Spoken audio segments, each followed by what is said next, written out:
Kalau kita lihat banyak anak-anak ya yang dulu kalau misalnya anak-anak perempuan haid dan sebagainya itu biasanya di umur 12 tahun Bu ya. Tapi sekarang Bu anak kelas 2 SD itu ada yang sudah haid. Yang mimpi basah dulunya biasanya SMP kelas 2, kelas 3. Sekarang anak-anak yang sudah mimpi basah itu kelas 5 sudah mimpi basah. Kenapa? Karena itu tadi.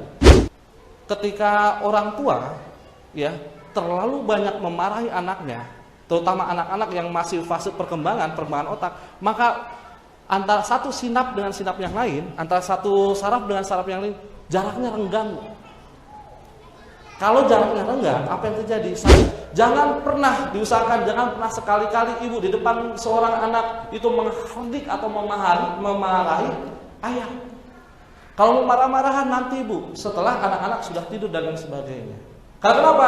Ketika ibu marah, ketika ibu mengencangkan suara kepada suami ibu, maka lambat laun sebetulnya anak-anak akan menyimpan dalam otaknya dan kemudian akan dia praktekkan kepada siapa?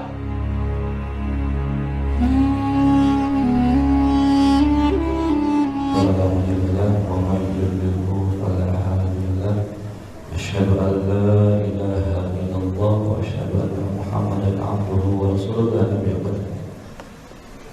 Bila tidak syukur sama-sama kita panjatkan kepada Allah Subhanahu wa taala, karena Allah yang telah memberikan kesempatan kepada kita semua, terutama kepada kami berdua.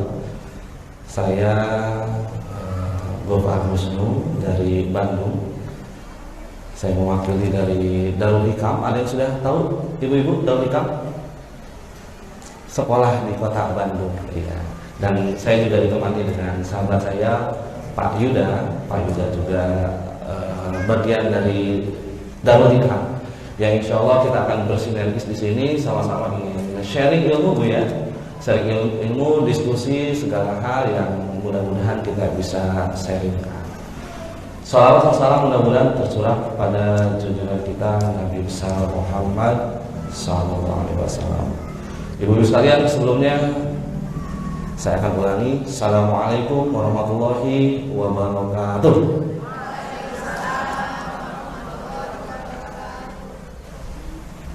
Ibu-ibu, kita akan coba stretching dulu ya Bu ya. Stretching, olahraga, stretching ya. Tadi saya dengar sayup-sayup di sebelah sana, suaranya luar biasa. Tasmi, kemudian tahfiz dan lain sebagainya. Ibu-ibu sekalian, di sini ada yang sudah sampai hafal juz 30? Atau 30 juz barangkali? Angkat tangannya, ada yang sudah ada Bu? Ada? Adik, hafal juz 30 Dek? Oh luar biasa, siapa namanya? Siapa Dek namanya Dek? Anissa. Siapa Dek? Hamzah. Siapa? Anissa. Aisyah. Kalista. Amin. Mudah-mudahan senantiasa istiqomah ya Dek. Mudah-mudahan nanti di akhirat nanti di surganya nanti mudah-mudahan nanti Adik bisa mempersembahkan kalung, kemudian perhiasan yang luar biasa, tidak akan pernah sama sekali kita bisa membayangkan sebelumnya akan dikalungkan kepada ibunya, kepada orang tuanya. Amin ya rabbal alamin. Ibu-ibu sekalian, mohon maaf sebelumnya saya ingin bertanya dulu, adakah di sini yang sudah mempunyai anak di atas 5 tahun? Banyak, oke. Yang punya anak di atas 10 tahun. Oke. Yang di atas 12 tahun. Ada? Di atas 20 tahun. Oh, belum. Baik. Ibu sekalian, bismillah. Yang saya perhatikan, ini fenomena yang saya perhatikan selama ini. Terkadang orang tua kita, ibu-ibu kita itu sangat berat sekali ketika anak-anaknya akan beranjak untuk masuk ke dunia pernikahan. Misalnya ibu punya anak misalnya, atau bahkan ibu sendiri ketika akan masuk ke jenjang pernikahan, kemudian ibu laporan kepada orang tua, ayahanda, saya akan menikah. Kemudian kata ayahnya, Nah, ketika engkau menikah, siap-siap ya, karena semua tanggungan akan dikembalikan kepada suami. Demikian pula seorang anak kepada ayahnya atau ayah kepada anaknya. Terkadang seorang ayah itu begitu sakit atau begitu berat ketika anaknya akan menikah, betul tidak? Kenapa? Karena mungkin nanti anak-anaknya sudah dihidangkannya, dipeliharanya, dan kemudian setelah itu dia akan diambil begitu saja oleh orang lain dalam tanda kutip. Ibu-ibu, tapi ibu-ibu pernah tidak merasakan sungguh ada satu momen yang sebetulnya ini juga sebuah momen yang luar biasa besar, yang ketika ibu-ibu semua tinggalkan momen ini, maka akan mengakibatkan efek yang sangat menyakitkan buat anak-anak kita. Ibu-ibu, pernahkah ibu merasa sakit atau merasa hati ibu tergoncang ketika anak-anak kita, "Mah, aku sudah mimpi basah. Mah, aku sudah keluar darah haid, mah." Tergetar ibu-ibu sekalian. Nah, berarti tandanya engkau sudah dewasa, nak. Berarti tandanya sudah tidak ada hijab lagi antara Allah dengan engkau, nak. Dan aku titipkan dunia dan seisinya adalah engkau dengan Allah, karena aku sebagai ibumu, aku sebagai orang tuamu sudah tidak bisa lagi menanggung semua dosa-dosa. Ibu sekalian, kita lebih berat terkadang kita memikirkan, nah nanti engkau nikah, berat rasanya ibu meninggalkan engkau, dan berat sekali ketika rasanya engkau akan diambil oleh orang lain. Tetapi jarang kita, ketika anak kita, ketika mulai masuk ke fase-fase akan balik, kita menyampaikan amanah-amanah kepada anak-anak kita. Nak, siap-siap ya nak, engkau sudah mulai beranjak dewasa, engkau sudah 7 tahun, engkau sudah 10 tahun nak. Siap-siap nak, 1 bulan, 2 bulan, atau dalam 1 tahun ini engkau akan menjadi orang seutuhnya, engkau akan jadi dewasa. Ibu sekalian, zaman-zaman dahulu, orang tua kita, para nabi-nabi kita, pendahulu-pendahulu kita mendidik anak-anak ketika balik itu akan menjadi orang yang dewasa. Betul tak? Tetapi hari ini kita saksikan orang tua banyak sekali orang tua mendidik anak-anak ketika sudah masuk ke fase balik, mendidik anak-anak untuk menjadi remaja.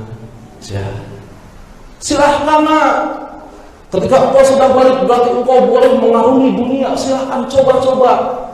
Yang buruk silahkan engkau coba, gandrungi semua, nanti engkau akan tahu kebenarannya. Padahal ibu sekalian, dalam Islam tidak ada kata remaja. Karena Rasulullah mengajarkan kepada sahabat-sahabatnya, setelah anak-anak maka langsung ke fase tamyiz. Setelah tamyiz itu adalah fase dewasa. Tidak ada fase remaja. Maka inilah peran kita, ya, peran orang tua harus mempersiapkan anak-anak kita untuk siap menjadi manusia yang dewasa, bukan untuk menjadi anak atau anak remaja. Makanya jangan heran sekarang di kota-kota besar dan lain sebagainya, pelecehan seksual, kemudian Bu, ini cerita nyata di kota Bandung, Bu. Teman saya ketika itu naik motor, dipepet, Bu, dipepet teman saya, dipepet naik motor, kemudian dia naik motor dipepet oleh 2 motor, kemudian setelah itu dipepet ke pinggir, begitu. Dan kemudian Bu, yang 2 pengendara motor ini dia menggunakan namanya celurit dan golok, Bu, dan memerintahkan teman saya untuk turun dari motornya. Masya Allah. Kemudian setelah itu dia meminta tasnya. Kemudian ketika tasnya akan diambil, kemudian teman saya melawan dan kemudian terjadi perkelahian. Kemudian ketika terjadi perkelahian tersebut, teman saya Bu melihat kaki yang 2 pengendara motor itu kok kecil katanya. Kemudian terjadilah perkelahian dan ternyata Bu, dua pengendara atau alias begal tersebut jatuh. Dibuka helmnya. Kemudian apa berangan? Ternyata dua orang begal itu ternyata masih anak SMP kelas 1. Kenapa hari ini bisa terjadi kejahatan-kejahatan yang seperti itu? Karena kenapa? Karena sekarang anak-anak kelas 1 SMP masih dikategorikan sebagai anak remaja. Bingung sekarang, di penjara tidak bisa karena masih anak-anak. Tetapi apa yang dilakukannya sudah melebihi daripada orang dewasa. Kemarin kita masih ingat Bu, di video-video di film ada seorang anak SMP yang luar biasa, katanya dia pintar ranking 1, betul tidak? Pernah ingat tidak? Kemudian apa yang dilakukan? Dia membawa teman wanitanya ke suatu tempat. Apa yang dilakukan? Terjadi pelecehan seksual. Apakah dia langsung dihukum dan lain sebagainya? Tidak Bu, dia ada proses untuk proses penghukuman, penghakiman. Kenapa? Karena dia masih anak kategorinya. Nah inilah Bu hukum-hukum di kita, situasi-situasi kita yang kita harus sudah bisa menempa anak-anak kita. Ketika anak-anak Ibu punya anak-anak SD atau menjelang SMP, Bu jadikan anak-anak kita adalah anak-anak yang siap untuk dewasa, bukan untuk jadi anak remaja. Jangan. Ya, nah engkau boleh coba, tapi coba yang baik, yang jelek-jelek nggak boleh dicoba karena itu sudah haram.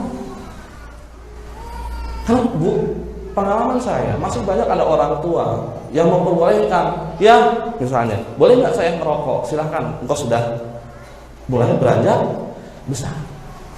Nanti juga engkau akan tahu baik buruknya. Tidak boleh. Ketika harus A, katakan A. Ketika B, harus katakan B. Begitulah seharusnya kita dalam mendidik anak. Ibu, ini kelihatan tidak Bu? Kelihatan tidak? Tidak ya. Baik, tadi saya janji kita akan stretching dulu Bu ya. Jadi kelihatannya seperti horor Bu ya. Awal-awal sudah horor begitu. Enggak Bu, kita ngobrol aja, sharing aja. Ibu sekalian silakan. Dalam hitungan ketiga, tangannya ke atas. 1, 2, 3. Hei! Nggak usah 2 tangan Bu, 1 tangan aja. 1 tangan aja. Ulangi Bu ya. Oke. 1, 2, 3, atas. Bawah. Bawah Bu. Atas. Bawah. Sekarang lebih konsentrasi lagi Bu. Oke. Atas. Bawah. Bawah. Bawah Bu, atas. Oke, sekarang dibalik Bu ya. Kalau atas ke bawah, bawah ke atas. Oke, kita akan tes nih para mujahidah. Gitu Bu ya. Bu, para mujahidah juga harus siap Bu, harus apa ya? Harus berpikir kreatif dan lain sebagainya. Ya, karena kita memerlukan mujahidah yang kokoh, yang kuat dan juga bisa bersinergis. Siap Bu? Saya ulangi, kalau atas ke bawah, bawah ke atas. Bawah. Bawah, atas. Bu, kalau atas ke bawah, bawah ke atas Bu. Saya ulangi Bu ya. Oke, atas. Atas. Bawah. Bawah. Bawah. Batas. Batas. Bu, perhatikan Bu ya. Ini 1, yang ini 2. Kalau ini, oke saya ulangi Bu ya. Ini, yang ini, kalau ini, oke semuanya, ini, yang ini, kalau ini, oke, konsentrasi Bu, konsentrasi ya. Bismillah dulu Bu, zikir dulu dan sebagainya. Oke, ini Bu, yang ini, kalau ini, yang ini,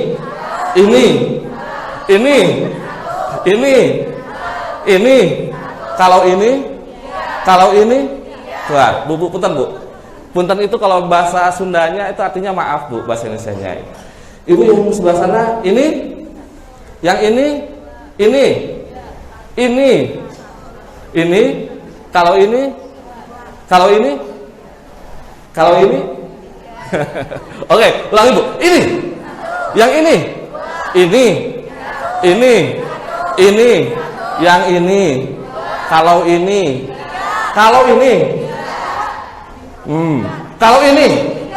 Kalau ini. Ini. Ibu, kenapa Bu? Kenapa tahu Bu? Ini. Yang ini. Kayak ini. Yang ini. Ini. Yang ini. Kalau ini. Kalau ini. Kalau ini. Ini satu, yang ini dua. Kalau ini tiga. Oke Bu, sekarang ikuti apapun yang saya sampaikan. Bu ya, ikuti apapun yang saya sampaikan. Meja, kursi, meja. Kursi, meja, kursi. Meja, meja, kursi. Berapa jumlah kursinya?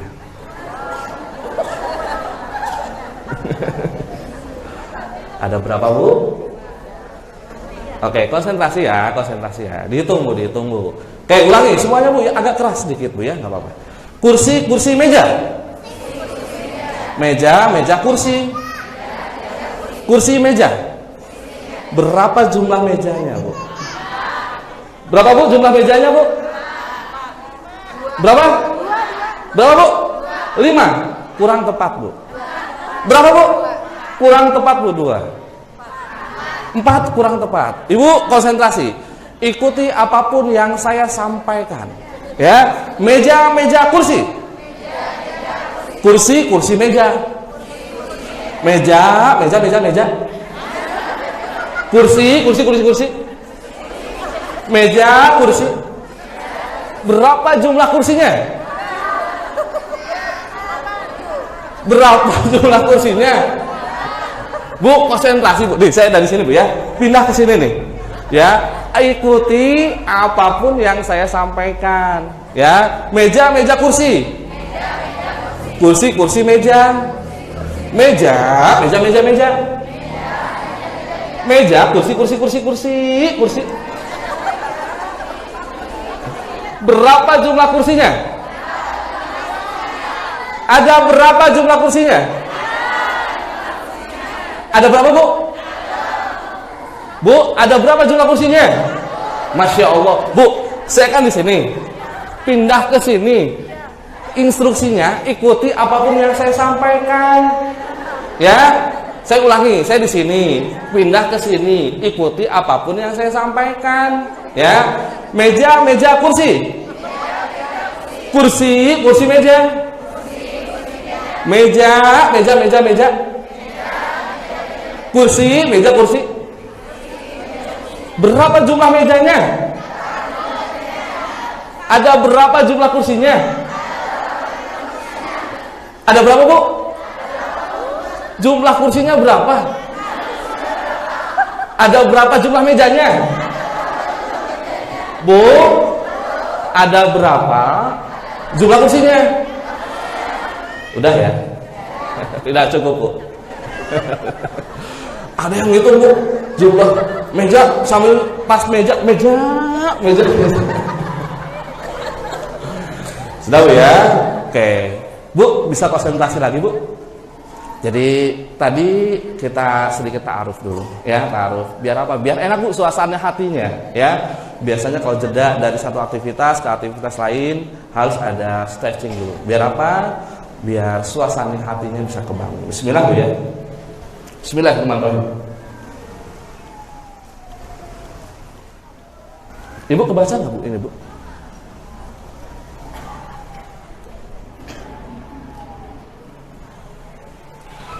Bu, kita akan coba untuk kembali lagi ke masa lalu. Dan mohon untuk disimak baik-baik karena ini akan berkaitan satu dengan yang lainnya. Bu ya. Ibu sekalian, bayangkan dulu ketika pertemuan ibu dan suami ibu sebelum menikah. Saya ulangi, kita akan bercerita dulu tentang masa lalu kita sebelum ibu masuk ke jenjang pernikahan. Ada ta'aruf Bu? Proses ta'aruf. Proses bagaimana mengenali pasangan kita, betul tidak Bu? Ya. Dan kemudian setelah itu dari proses ta'aruf itu terjadilah proses apa Bu? Ijab kabul atau pernikahan. Kemudian selama itu ya, kita berharap kepada suami kita bahwa suami kita adalah suami yang memang diidam-idamkan. Suami yang akan memberikan contoh dan teladan. Dulu ketika ta'aruf di awal-awal mungkin suami-suami kita senantiasa menampilkan sesuatu yang bagus, betul tidak Bu? Menampilkan sesuatu yang luar biasa. Hari pertama, hari kedua suami kita tidurnya luar biasa, begitu enak dilihat. Begitu hari ketujuh, sebulan, terlihatlah semuanya, betul tidak Bu? Yang dulu suami kita tidurnya tidak pernah mangap, tiba-tiba tidurnya jadi mangap, ya Bu ya? Yang dulu suami kita tidak pernah, mohon maaf, tidak pernah keluar suara kecil di depan kita, tiba-tiba jadi mulai seperti itu. Kemudian suami kita yang dulu kelihatannya keren, perlentai, jadi semua kelihatan aslinya. Bayangkan Bu, kalau misalnya kita tidak punya rasa ikhlas diawali dari proses itu semua. Yang kita tahu suami kita adalah seperti Umar bin Khattab. Ketika melewati sebuah gang, setan-setan pun akan kabur, akan pergi. Kita berharap seperti itu. Tapi ternyata nyatanya suami kita tidak seperti yang kita bayangkan. Kebanyakan tidur di rumah. Ketika kita ada di rumah, ibadah di rumah, lebih banyak memegang HP daripada ngobrol dengan kita. Bayangkan kalau tidak ada rasa ikhlas saat itu. Apa yang terjadi? Ayah dulu seperti Umar bin Khattab. Kok sekarang seperti Amir kan?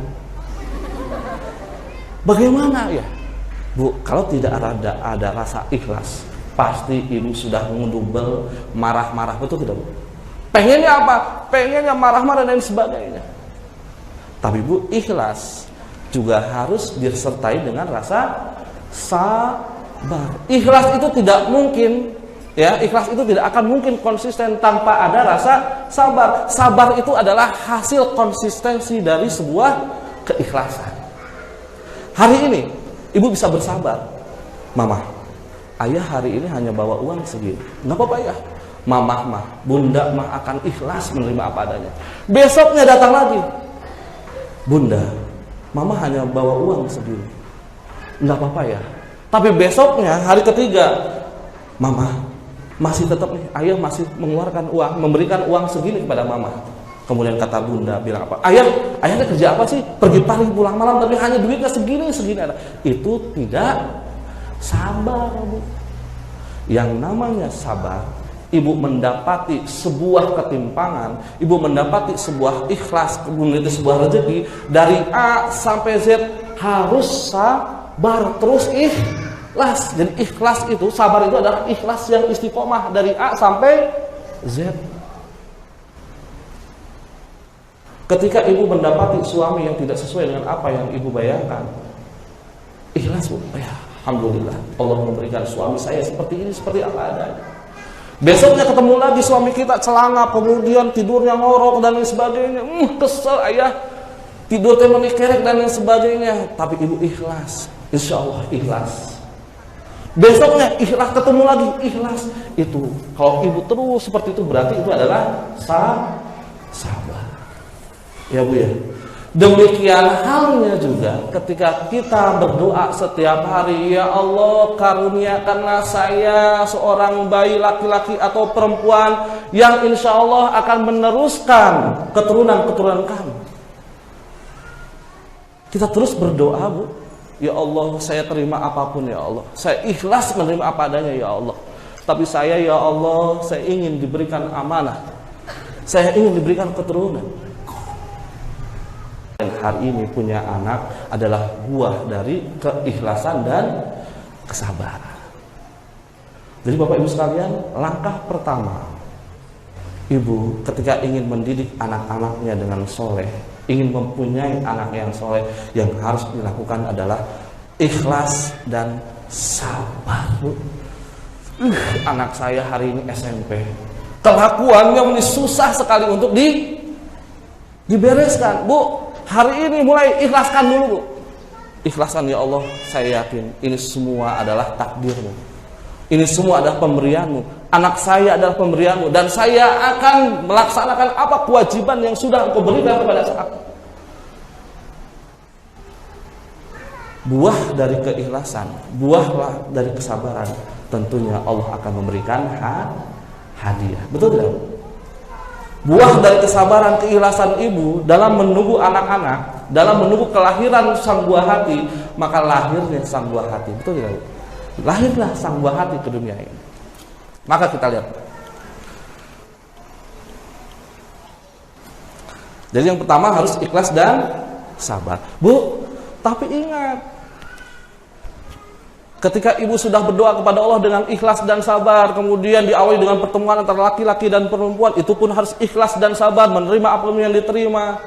Dan kemudian ibu pada saat hari ini diberikan amanah oleh Allah Subhanahu wa taala, wahai manusia, karena engkau sudah ikhlas, engkau sabar, maka aku berikan sebuah amanah berupa anak-anak atau keturunan-keturunan yang aku serahkan perlindungan dan lain sebagainya, pendidikan kepada engkau. Bu, anak kita adalah amanah. Namun ingat,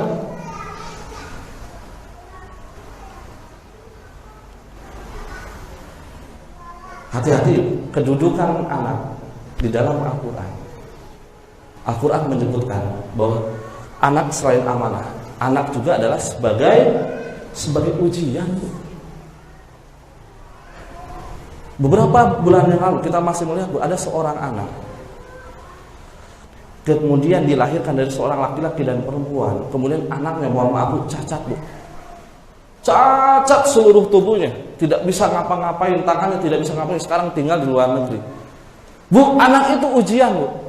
Apakah ini akan dirawat dengan baik? Apakah orang tuanya itu akan minder? Apakah orang tuanya akan tahan? Apakah orang tuanya akan terus bisa menjalani aktivitasnya? Tergantung dari mindset atau pikiran yang dia dapatkan. Kalau Bapak Ibu, kalau kita semua di dalam posisi hari ini, kita menjalani kehidupan ini, kita adalah untuk mencari bekal yang sebanyak-banyaknya, maka tentunya, Bu, ketika anak ini lahir ke dunia, maka tentunya anak ini akan kita, walaupun dalam rupa yang seperti apa, kita akan terima apa adanya.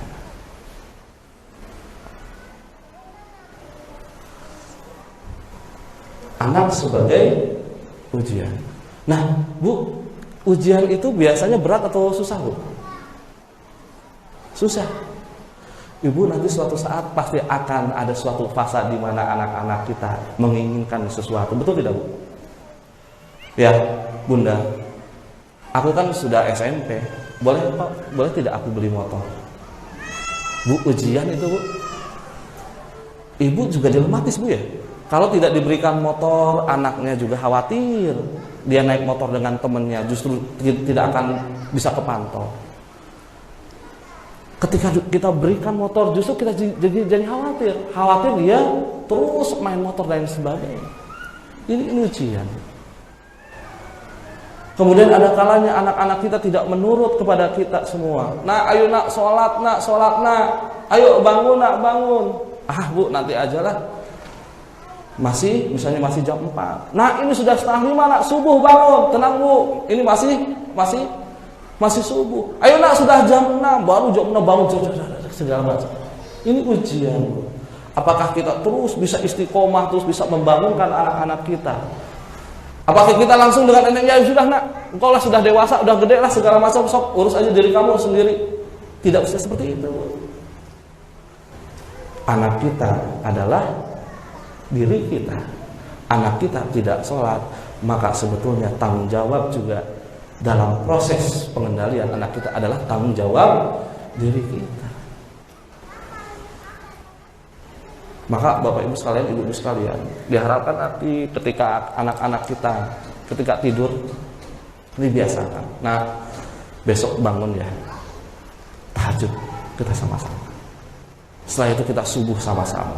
Dan diusahakan Bu, diusahakan anak-anak tidur itu harus diusahakan harus dalam pangkuan atau dalam asuhan atau dalam pengawasan dari ibu, terutama anak-anak di bawah atau sebelum balik.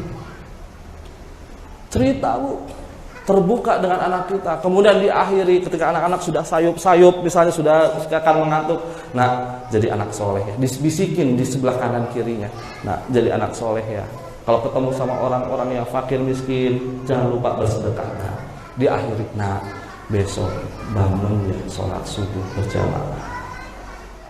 Kita kebanyakan Bu kepada anak-anak kita. Nah, tidur sekarang. Ayo tidur. Besok sekolah, nggak boleh kesiangan. Gitu. Atau terkadang ini yang saya juga prihatin. Terkadang ada orang tua yang ketika sholat tahajud atau sholat malam atau sholat subuh dan sebagainya, Allahu Akbar, dia malu Bu meneteskan air matanya di depan anaknya. Anak-anak saya nggak usah lah ya.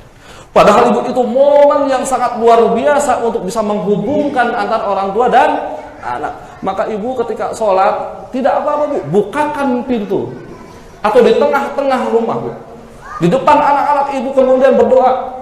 Kemudian sujudnya agak lama, kemudian berlirih kepada Allah Subhanahu wa taala, ya Allah, jadikan anak-anak saya anak-anak yang soleha, yang terus mengabdi kepada Allah, mengabdi kepada agama, dan kemudian bisa menuruti seluruh perintah orang tua. Nangis, melirih, biarkan anak-anak kita mendengar. Terkadang kita malu, apalagi anak-anaknya yang sudah besar. Apa sih mama lebay misalnya. Ada Bu yang kayak gitu. Ketika ibu setelah sholat duhur segala macam, perlihatkan Bu ibu berdoa. Ya Bu ya, jangan lepaskan momen-momen seperti itu saja. Kemudian anak sebagai apa nih? Anak sebagai musuh. Sebentar dulu ya.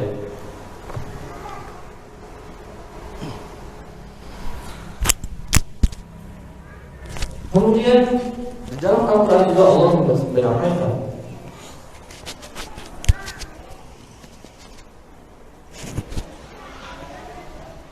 ini yang sangat prihatin.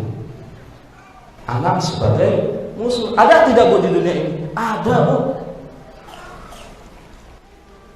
Seorang anak bagaimana di dalam berita-berita, seorang anak Bu, karena dia tidak dikasih uang jajan, dengan teganya dia membakar rumahnya Bu, membakar rumahnya sendiri. Kemudian nauzubillah min dzalik Bu, seorang anak karena tidak diberikan tanah warisan, kemudian dia berani untuk membunuh orang tua. Itu di dunia Bu. Bagaimana itu di akhirat? Makanya ibu-ibu sekalian, ya, anak-anak kita harus kita buat supaya apa? Supaya mereka paham bahwa dunia ini adalah sementara, bukan selama-lamanya. Kemudian ada ini juga di dalam Al-Quran, bahwa anak selain ujian, selain musuh, juga sebagai permata hati. Ibu dengan bangganya, nih anak saya masuk ke fakultas kedokteran misalnya. Anak saya calon dokter nih. Ibu membanggakan kepada ibu-ibu teman yang lain. Anak saya ranking 1, terus waktu SMP-nya, kemudian waktu SMA juga tidak pernah lepas dari ranking, semuanya hebat dan lain sebagainya. Itu contohnya adalah anak sebagai permata hati. Ya, ibu sudah sukses membimbing anak ibu di dunia, tapi belum tentu sukses membimbing di akhirat. Bu, ini gambar apa Bu? Ada yang tahu tidak? Ada yang tahu ini gambar apa? Kelihatan tidak Bu?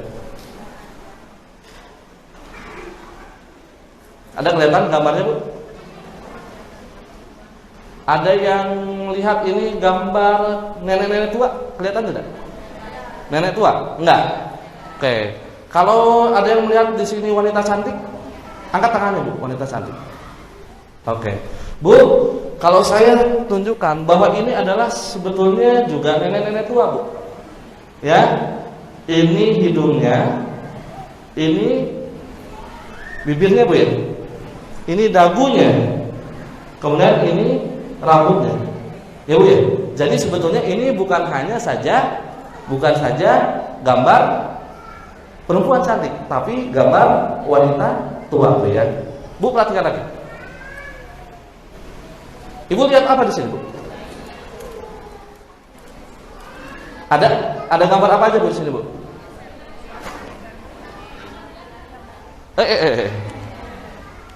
Nah, gambar apa, Bu, ini, Bu? Ya? Ada gambar, Ibu, ada gambar bayi. Oke. Ibu kelihatan nggak? Ini bayi semua kelihatan, ada bayinya? Oke, saya tunjukkan, Bu, yang tidak kelihatan, Bu.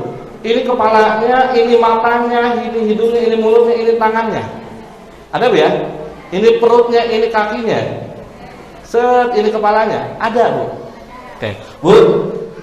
Ini adalah mindset, Bu.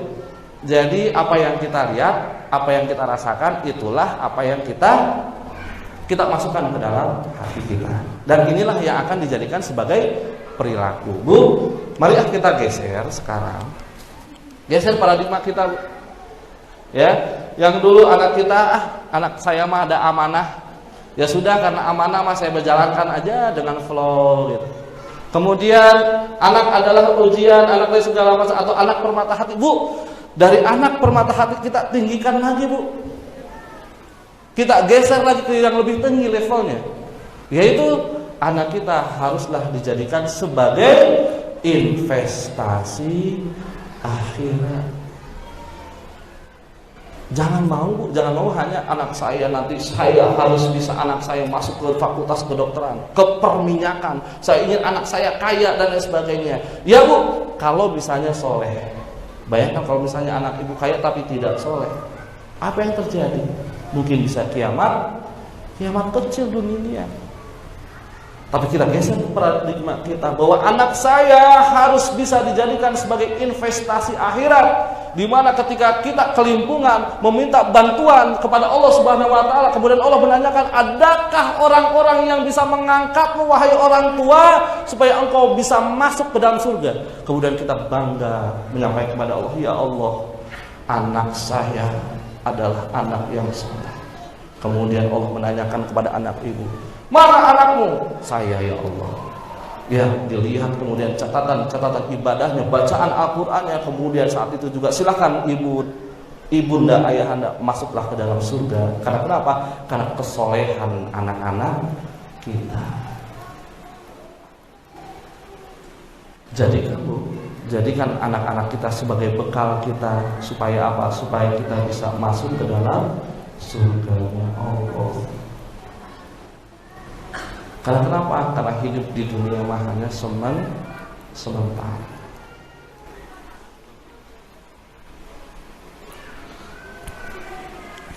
Udah, Bu ya? Bu, kita sampai jam berapa nih, Bu? Kira-kira, Bu?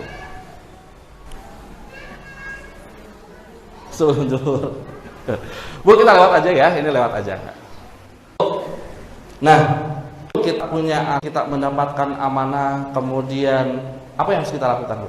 Ikhlas dan sabar. Ikhlas dan sabar akan menghasilkan amanah atau hadiah. Hadiah itu harus dijadikan amanah, dan amanah dari Allah harus dijadikan sebagai investasi akhirat, betul nggak, Bu? Cuman pertanyaannya, bagaimana caranya supaya anak kita bisa dijadikan sebagai investasi akhirat, kan gitu, Bu ya? Nah, maka kita harus menjadi orang tua yang kredibel. Bu, yang pertama adalah disiplin. Dimulai dari disiplin dari diri sendiri, yaitu melaksanakan sholat awal waktu, berdoa sebelum dan sesudah aktivitas. Bu, salah satu parameter anak soleh atau anak kurang soleh adalah mudah, Bu. Lihat sholatnya. Anak ibu yang laki-laki ketika ngong azan, ketika berbunyi azan, kemudian tergerak hatinya, langsung masuk ke masjid, insya Allah soleh. Anak perempuan ketika mendengar azan kemudian mengambil air wudhu dan kemudian dia mengambil air mukena dan kemudian dia langsung sholat di rumah atau misalnya di masjid, maka itu juga sebagai parameter anak ibu insya Allah menjadi anak-anak yang sholat. Tapi Bu, tapi itu semua tidak akan mungkin terjadi kalau kitanya sholatnya pun apa ya, kalau bahasa Sundanya tuh Bu, ada katanya belang betong Bu. Tahu belang betong Bu? Ya, bolong-bolong.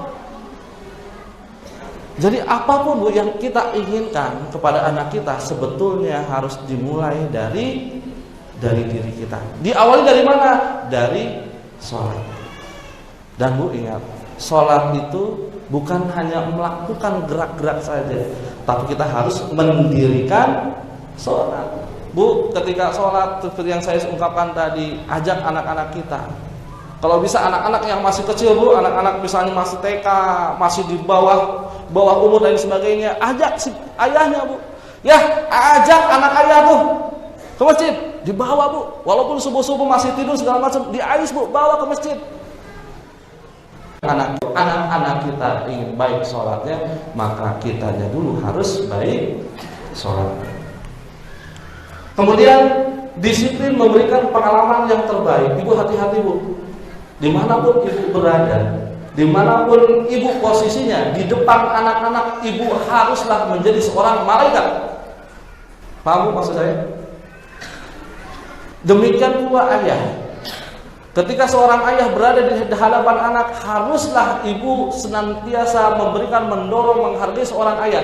Jangan pernah diusahakan, jangan pernah sekali-kali ibu di depan seorang anak itu menghardik atau memarahi ayah. Kalau marah-marahan nanti ibu setelah anak-anak sudah tidur dan lain sebagainya. Karena kenapa?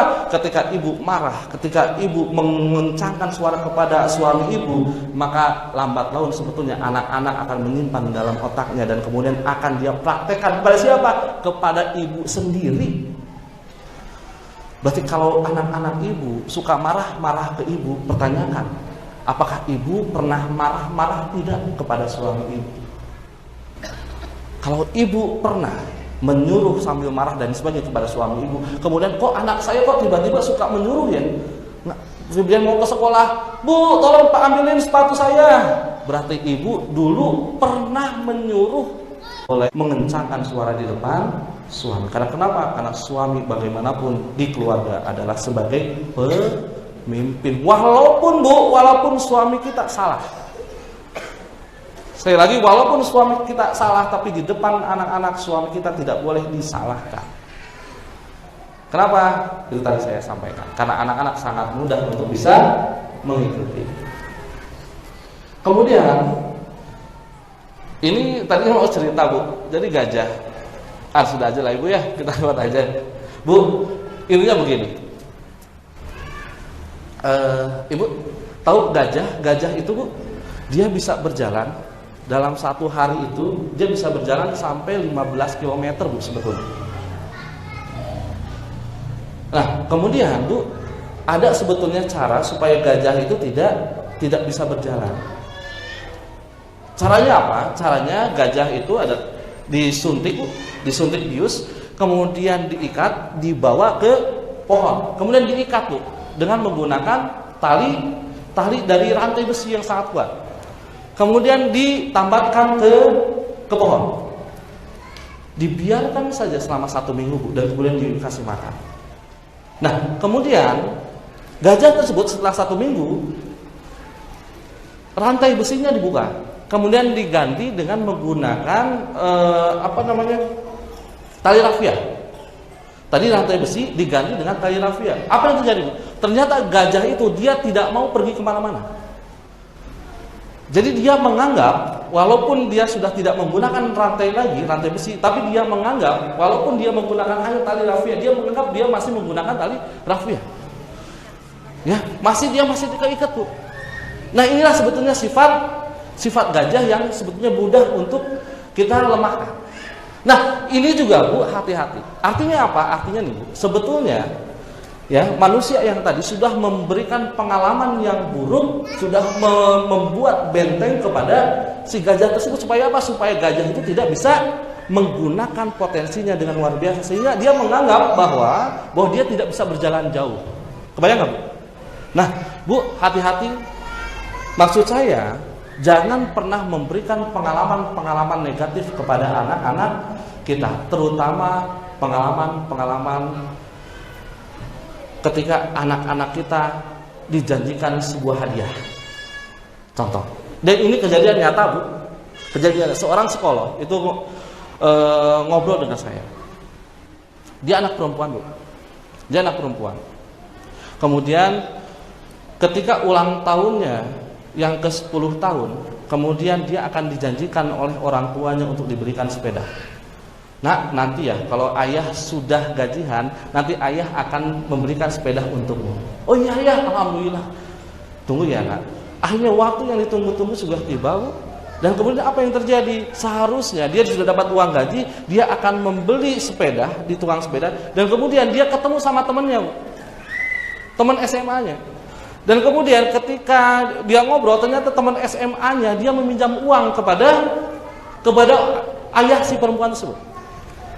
Kemudian karena dia sudah tidak punya uang lagi dan uangnya hanya cukup untuk belanja seharian, sebulanan, kemudian dia kembali dengan tangan hampa tanpa membawa sepeda. Bu, apa yang terjadi?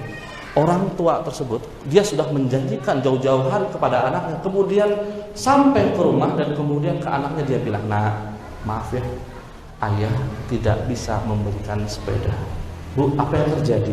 Ini kejadian nyata, Bu. Kemudian anaknya marah-marah, dan kemudian sampai hari ini anaknya masih kuliah, Bu.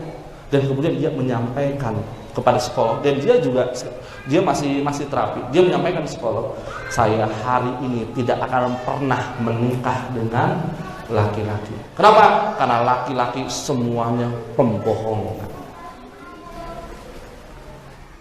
Bisa terjadi pada anak kita, Allahu a'lam bishawab, mudah-mudahan tidak. Tapi ini nyata, Bu, terjadi. Artinya apa, Bu? Artinya tadi dia membentengi dirinya, Bu, dengan pengalaman buruknya, dan kemudian dia menyamakan rata semuanya.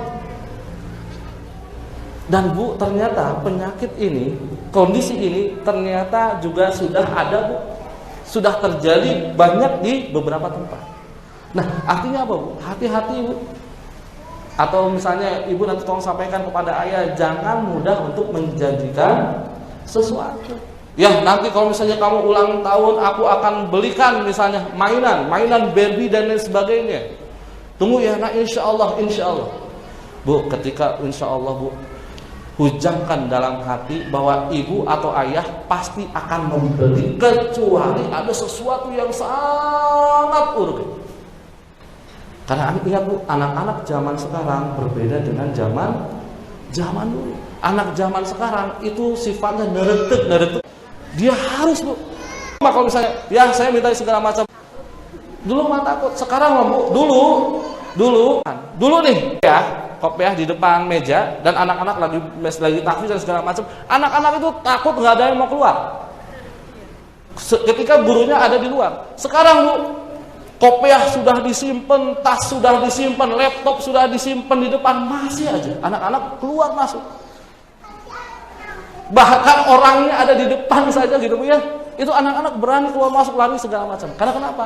Zaman kita berbeda dengan zaman dulu. Maka kata Ali bin Abi Thalib, maka didiklah anak kita sesuai dengan zamannya.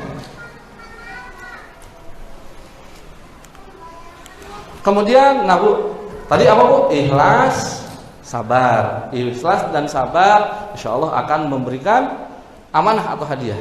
Nah, hadiah ini, amanah ini harus kita jaga. Tadi yang pertama adalah harus disiplin. Disiplin yang utama bagi seorang orang tua, catat, Bu, harus sholat, Bu, ya, sholat di awal waktu dan terus berdoa. Ya, berdoa. Yang kemudian selanjutnya adalah selain disiplin, selanjutnya adalah peduli terhadap kebutuhan anak, bukan obsesi dan keinginan pribadi. Saya ulangi, Bu. Peduli terhadap kebutuhan anak, bukan obsesi dan keinginan pribadi. Kemudian ada seorang ayahanda, misalnya contoh. Nah, sini nak, TNI. Apa ya? pokoknya kamu kalau sudah lulus dari misalnya dari SMA, ayah ingin kamu masuk TNI. Ya, tapi aku suka kedokteran ya, bagaimana ya? Nggak bisa. Aku ayah jenderal dulunya. Kamu masuk TNI. Ya, nggak ada ya. TNI. Lihat dulu. Kemudian dipanggil lagi anak yang kedua. Sini nak, perminyakan. Pokoknya ayah pengen kamu masuk ke dunia perminyakan. Ya, aku tidak suka ke hal yang seperti itu ya. Aku lebih suka ke arah misalnya arah teknik dan lain sebagainya. Enggak bisa. Perminyakan. Bu, anak-anak kita unik, Bu. Sekali lagi, anak-anak kita unik. Memang mungkin ada yang kembar. Mungkin kita melahirkan anak-anak kita kembar. Bentuknya, mukanya mungkin sama, Bu. Tetapi ingat, Bu, hati mereka berbeda, otak mereka berbeda, kemudian asupan yang mereka masukkan juga berbeda. Artinya apa? Mereka juga punya kebutuhan masing-masing. Maka yang harus kita lakukan adalah fahami kebutuhan mereka, bukan keinginan sesaat kita. Hati-hati, Bu. Ini saya ingin ceritain kejadian nyata. Di suatu tempat, Bu, di sekolah yang lain. Ini saya ngobrol, kemudian dipanggil orang tua.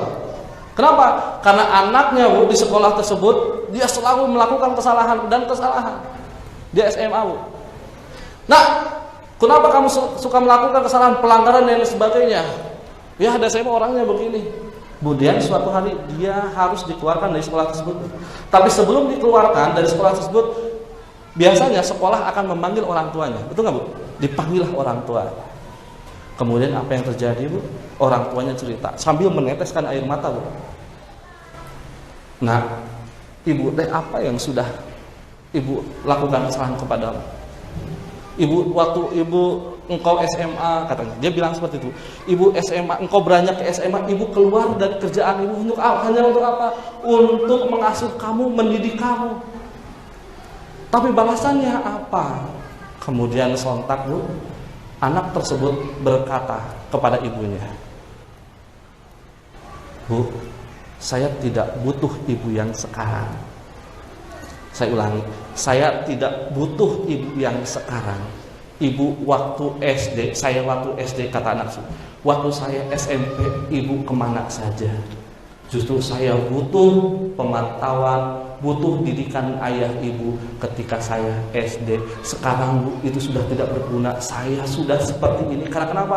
Saya di SD, di SMP, saya tidak pernah mendapatkan pengalaman, tidak pernah mendapatkan instruksi-instruksi yang baik, tidak pernah mendapatkan hal-hal yang baik dari ibu. Bayangkan, Bu. Akhirnya mereka menangis berdua. Hati-hati, Bu. Saya ulangi bahwa sebetulnya pemantauan yang paling utama ketika anak-anak sebelum balik dan fase masa ketika akan balik. Disitulah sebetulnya peran orang tua, peran ibu, peran ayah. Itu harus 24 jam, Bu. Ibu kebayang anak yang tadi bilang, Bu, kebayang apa yang dirasakan oleh orang tuanya ketika anaknya bilang seperti itu. Ibu kemana aja waktu saya SD SMP? Saya tuh butuh ibu waktu saya lagi butuh perhatian ibu. Ibu kemana aja? Ibunya tidak bisa bilang apa-apa. Akhirnya anak tersebut dikembalikan kepada orang tua. Ibu yang masih punya anak-anak di bawah umur, masih belum balik, ibu manfaatkan, Bu. Manfaatkan waktu kalau bisa 24 jam, 24 jam, Bu. Apalagi masa-masa ketika akan masuk dunia balik, Bu. Manfaatkan 24 jam. Kalau ibu punya anak perempuan, maka ibulah yang harus menjadi orang pertama ketika dia akan curhat. Jangan sampai dia curhat ke orang lain, Bu. Jangan, Bu, diusahakan. Aduh, saya malu nih ke ibu saya ketika saya akan haid. Dia akhirnya cerita kepada yang lain. Atau mungkin yang lebih parahnya, dia cerita kepada orang yang salah, Bu. Kegagalan seorang ibu, mohon maaf, Bu, bisa jadi salah satunya si anak tidak terbuka ketika anaknya awal kali haid. Karena apa? Karena ibunya bisa jadi bukan menjadi pelindungnya ketika saat itu.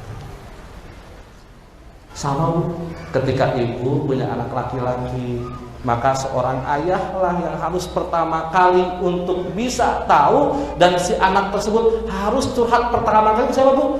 Ke ayahnya. Kenapa? Karena ayahnya yang lebih tahu fase-fase seperti itu. Jangan sampai orang lain yang tahu. Harus tahu. Kalau bisa 24 jam diberikan informasi, nak, setelah engkau balik, nak, siap-siap ya nak, engkau akan mengalami seperti ini. Ya, kok teman saya sudah misalnya sudah balik, sudah mimpi basah semua. Kok saya belum misalnya?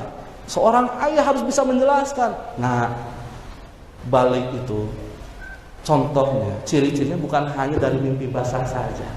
Ada ciri yang lain. Bisa jadi ada pembesaran di bagian tenggorokannya. Ada tumbuh bulu-bulu di sekitar yang lain dan sebagainya.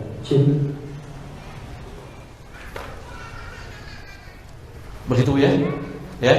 Jadi Bapak Ibu sekalian, kesuksesan seorang orang tua dalam menghadapi mendidik anak parameternya mudah. Ketika anak-anak ibu, dia pertama kali menyampaikan curhat dan lain sebagainya ke ibu dan ayahnya, dan ngobrol banyak di situ.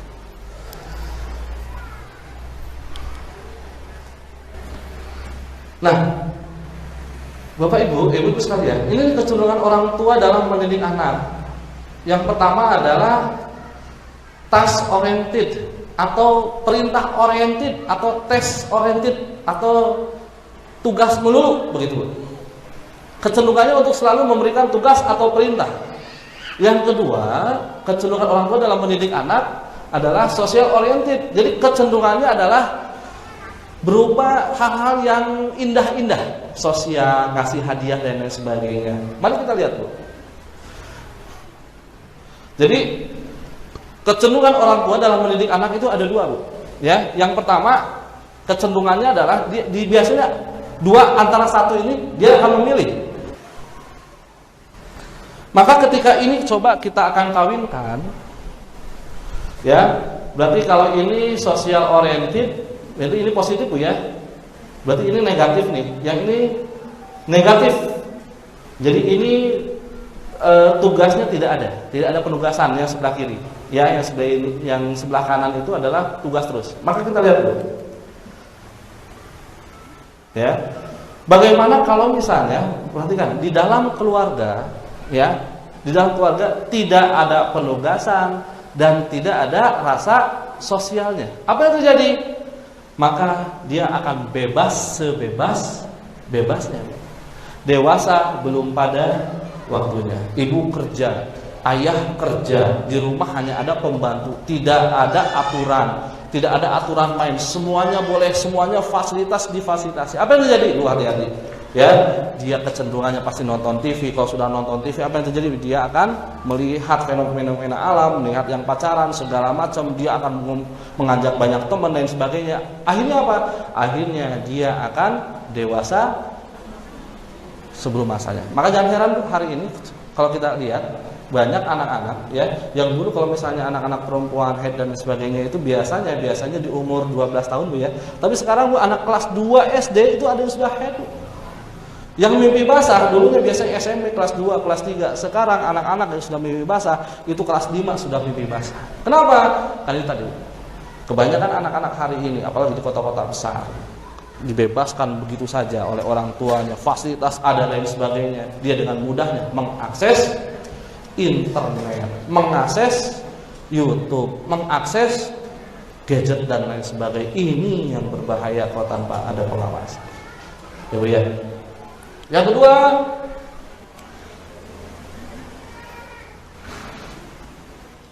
nah, bagaimana apa yang terjadi? Kalau dalam sebuah keluarga, ibu hanya mengandalkan rasa sosialnya saja, empatinya saja, sementara tidak ada aturan, tidak ada penugasan. Apa yang terjadi? Anak sulit diatur, Bu. Parameternya apa? Anak kalau ibu menggunakan metode seperti ini, ibu bawa anak tersebut ke mall, kemudian anak tersebut ibu larang untuk membeli sesuatu, ketika dia nangis, berontak-ontak dan lain sebagainya, berarti sebetulnya ibu sudah melakukan ini, sudah membiasakan ini. Kenapa? Di sini ya, terkadang orang tua dia hanya memberikan rasa empatinya sehingga boleh nak, tanpa ada aturan. Ketika dia mau masuk ke mall tidak ada aturan. Nah, yang boleh diperbolehkan hanya mainan yang harganya sekian. Atau kalau misalnya masuk ke ke supermarket, kamu boleh cari makanan tapi makanan yang harus ada tanda halalnya. Nah, lanjut tuh. Yang ini coba kita lihat. Ini berarti no sosial. Tidak ada sosial, tapi di rumahnya semuanya instruksi dan instruksi. Awas, kalau kamu pulang sekolah di atas jam 7 malam, maka kamu akan ibu kurung. Tidak akan dapat uang jajan. Kemudian besoknya kamu harus datang lebih pagi. Kalau tidak ada, maka kamu nanti akan ibu hukum dan uang jajannya akan ditahan. Terus bergulir seperti itu, Bu. Apa yang terjadi? Anaknya, Bu, biasanya anaknya jadi tidak pede. Dia merasa tidak punya harga diri di depan anak-anak yang lain. Karena kenapa? Karena semuanya aturan. Saya takut kalau misalnya ngomong di depan kelas. Kenapa? Karena orang tua saya melarang saya untuk berdiskusi atau menyampaikan ide kepada ayah saya. Kemudian apa yang terjadi? Penakut, Bu. Anak-anak yang terbiasa diberikan aturan, dibentak apalagi. Ingat, Bu. Ya, saraf-saraf itu adalah neuron. Neuron itu ada neurotransmitter, ada sinap-sinap. Kemudian sinap itu adalah mengirimkan sinyal dari satu saraf ke saraf yang lain. Ketika dibentak, Bu, maka sinapnya itu jaraknya akan semakin renggang, Bu. Kebetulan saya juga penelitian di otak, Bu, di bagian otak. Jadi ketika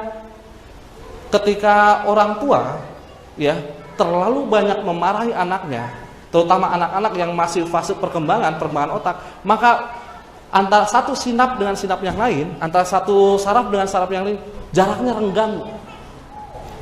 Kalau jaraknya renggang, apa yang terjadi? Saraf itu adalah fungsinya untuk mengirimkan informasi perintah dari satu saraf ke saraf yang lain. Kalau misalnya sudah renggang, maka anak itu biasanya lemot. Hampir mirip dengan anak-anak yang bermain gadget dan suka film-film yang berbau porno. Hampir mirip, Bu. Cuman berbeda takarannya. Kalau yang dimarahin memang jaraknya akan sangat lama. Tapi kalau misalnya dia sudah nonton YouTube, nonton film porno, maka dia sangat cepat, Bu, perenggangan antara satu sinap dengan sinap yang lainnya. Tetapi kalau anak-anak yang sudah dimarahin, memang dia waktunya sangat lama, tapi dia terus akan menempel di dalam otaknya. Maka hati-hati, Ibu, ya, kalau memarahi anak bukan dimarahi tapi diberikan ketegasan. Bukan marah, Bu, tegas. Tegas itu apa? Ketika Ibu memberikan aturan tidak perlu marah. Tapi Ibu konsisten dalam menegakkan aturan. Oh, maaf, Nak, misalnya. Kalau misalnya anak nih, Bu. Anak saya alhamdulillah, Bu, kalau misalnya anak saya ke supermarket, dia tahu, Bu, kalau misalnya makanan tidak ada tanda halalnya, pasti dia tidak akan beli. Pernah dia akan beli Yupi, karena teman-temannya, Bu, suka Yupi. Semuanya, anak-anaknya suka Yupi. Kemudian saya katakan, nah, ada tanda halalnya enggak? Enggak ada ya. Cari yang halal. Ya, Yupi itu enggak ada yang tanda halalnya ya. Karena kenapa? Hampir semua Yupi enggak ada tanda halalnya. Coba Ibu lihat deh. Yupi pasti hampir semua tidak ada tanda halalnya. Kecuali satu merek yang saya tahu. Dan dia belinya pun bukan di Yogi atau kalau di sini Borma ada, Bu? Borobudur Market. Enggak ada, Ibu, ya? Nah, kalau di sana ada Borma, di sana ada. Nah, di sana hanya ada di toko tertentu yang ada Yupi yang ada tanda halalnya. Tapi di sebagian supermarket tidak ada. Anak saya, Bu, kalau misalnya saya sudah katakan tidak boleh, nah, harus ada tanda halalnya, maka dia akan simpan, Bu. Dia akan memilih makanan yang ada tanda halalnya. Itu adalah dari konsistensi aturan. Ya, teman aku juga itu beli yang lainnya, beli Yupi nggak apa-apa tuh sama orang tuanya. Ibu, jangan pernah, kalau Ibu sudah menyampaikan aturan, jangan pernah apa ya? Jangan pernah tergeser sedikit pun. Enggak, nak. Cari yang halal. Cari yang halal. Itu yang terkecil. Nah inilah yang paling bagus, Bu. Jadi ketika ibu misalnya, nah hari Minggu mau ngapain nih? Yuk kita jalan-jalan. Tapi ingat, jalan-jalan ketika sudah sholat, ketika dengar azan, maka kita harus berhenti dulu untuk melakukan sholat. Dan sholatnya ingin ayah, ingin bunda semuanya berjamaah. Ya Bu ya. Nah inilah Bu yang disebut dengan keluarga bintang. Ketika anak ibu misalnya mendapatkan atau dia berprestasi, Bu, jangan segan-segan, Bu, beri hadiah. Nah ini, kamu sudah berprestasi, kamu sudah baca, kamu sudah menuruti apa perintah dari bunda, maka ibu akan memberikan hadiah. Apa hadiahnya? Yuk kita jalan-jalan. Begitu, Bu. Jadi harus seimbang antara sosial dan penugasan. Jangan tugas terus. Jangan, Bu. Jangan, Bu. Ini yang terjadi, Bu. Saya pernah, ini cerita, Bu ya. Ini kisah nyata. Ini kisah nyata di kota Bandung. Mudah-mudahan tidak terjadi di kota Balikpapan. Saya pernah menggunakan celana jeans. Kemudian saya rencana dari rumah saya menuju ke mertua saya. Rumah orang tua saya di Cimahi, Bu. Ada yang tahu Cimahi, Bu? Kota Cimahi? Tahu? Ada yang tahu? Oh, Ibu orang Bandung juga? Oh, tapi tahu Cimahi. Bu, saya menggunakan baju kaos, pakai topi, dan kemudian menggunakan celana jeans. Kemudian saya dulu memberhentikan taksi, Bu. Kemudian ketika masuk dan saya duduk dengan nyaman. Kemudian tiba-tiba sopir taksi itu berkata kepada saya, menanya, "Dan sehat, Dan?" Saya bilang, "Nama saya Gofar. Saya bukan Dadan. Kok saya dipanggil Dadan?" Saya bilang dalam hati. Cuman saya tidak mau mengakhiri perbincangan begitu saja. Maka saya kemudian menyampaikan kepada sopir tersebut, "Oh ya, alhamdulillah sehat. Kumaha, Bapak sehat? Alhamdulillah sehat, Dan." Kemudian apa yang disampaikan lagi? Ternyata sopir itu berkata seperti ini, Bu. "Dan, ada nih, kalau bahasa Sundanya, aya nu anyar, ada yang baru." Ada yang baru, saya juga semakin bingung, Bu. Ada yang baru, nama saya juga Dadan, gitu, dia sok kenal. Kemudian saya juga tidak ingin mengakhiri. Saya ingin coba menelusuri apa sih yang ingin disampaikan. Dan ada yang baru. Kemudian saya tanya, saya pancing, "Yang baru teh yang gimana?" "Ini, Dan, pokoknya mah mulus. Kemudian, wah pokoknya mah, Dan, ini mah masih." Kemudian saya mulai marah waktu dia masih perawan, Dan. Bu tahu perawan? Saya kira mulus itu mobil, dia mau jual mobil atau motor, Bu. Ternyata apa, Bu? Ternyata dia menawarkan perempuan. Kemudian yang paling saya gemes, "Dan, ini mah perawan." Kemudian, "Dan, ini mah masih duduk di bangku sekolah SMA kelas 2. Yang paling saya beristighfar, Bu, nauzubillah min dzalik, "Dan, ieu mah di kerudung." Pakai jilbab. Saya, Bu, langsung lemes, Bu. Waktu itu saya pengen begitu gitu ya. Tapi saya coba untuk bersabar. Kira-kira harganya sabaraha, Bu, harganya. Dan kalau mau masuk ke hotel harganya 1,2. Kalau mau dibawa ke rumah harganya 800.000. Masya Allah. Gitu, Bu. Bu, ini fenomena zaman sekarang, Bu. Di kota-kota besar, subhanallah, Bu. Coba lihat ya, Alexis segala macam. Bikin keringetan, Bu. Bikin telinga juga, jadi nggak enak, Bu. Gitu. Nah, kenapa ini bisa terjadi seperti ini? Bisa jadi, Bu, salah satunya anak-anak kita, anak-anak perempuan kita, Bu. Anak-anak perempuan kita tidak pernah diberikan rasa perhatian dan kasih sayang, dan tidak diberikan aturan-aturan yang jelas dalam berkehidupan, Bu. Mereka tidak tahu ketika mereka mereka sudah beranjak dewasa, mereka harus curhat kemana. Bahkan, Bu, di kota Bandung, bukan berarti saya menakut-nakuti ibu ke Bandung, tapi ini saya berbagi cerita, Bu. Bahkan ada di kota Bandung seorang perempuan menggunakan jilbab. Kemudian dia sekolah biasa, Bu. Sekolah biasa, pulangnya apa yang terjadi? Dia tiap hari dijemput oleh om-om, dibawa ke suatu tempat.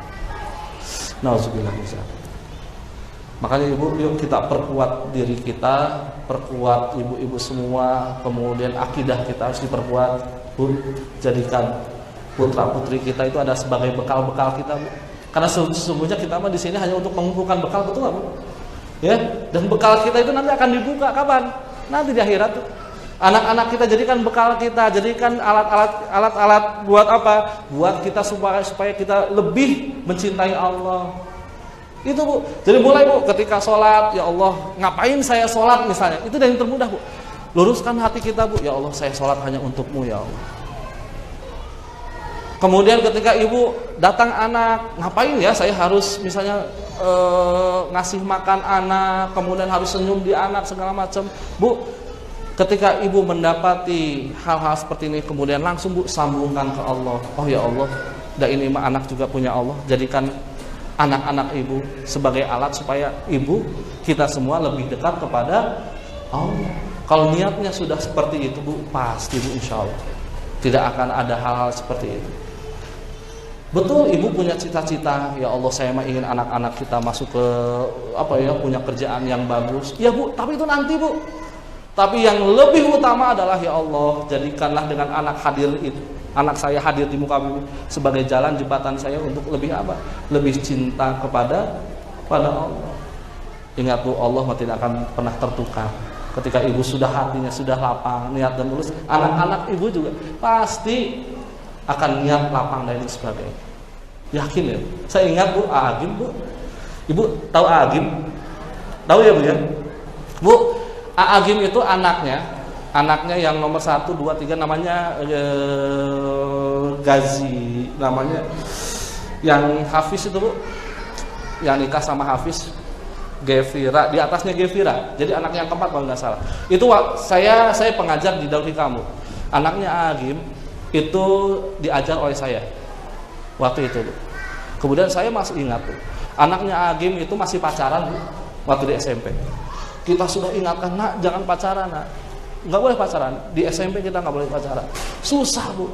Kemudian saya masih ingat, Bu, teh ini, kemudian pergi umroh, kemudian dia berdoa berdiri, kemudian teh ini kemudian menyampaikan dia berdoa khusus untuk anaknya.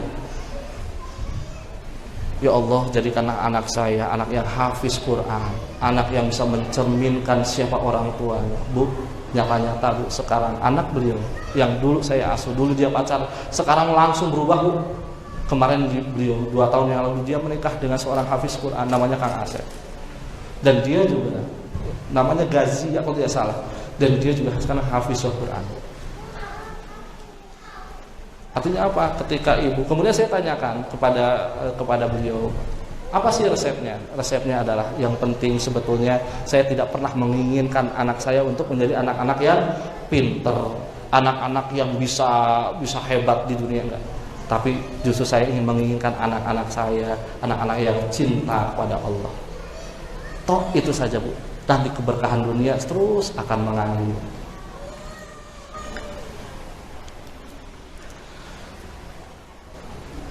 Ibu sampai jam berapa kita, Bu ya? Katanya udah. Baik, Bu. Nah ini, Bu, ini hati-hati zaman jahiliyah, gitu ya, hilangnya potensi manusia, kasus kejahatan, hancurnya manusia. Ya, mungkin nanti kita, karena saya diinformasikan oleh panitia sampai jam 11 sebetulnya, Bu ya, sebetulnya ingin bisa lebih banyak berbagi lagi dengan ibu sekalian. Demikian mungkin yang bisa disampaikan. Barangkali ada sesi pertanyaan atau biasanya di mana, Bu? Ada sesi pertanyaan atau sesi pertanyaan? Mangga silakan. Demikian barangkali ada sesi pertanyaan. Tafadhol, saya silakan. Assalamualaikum warahmatullahi wabarakatuh.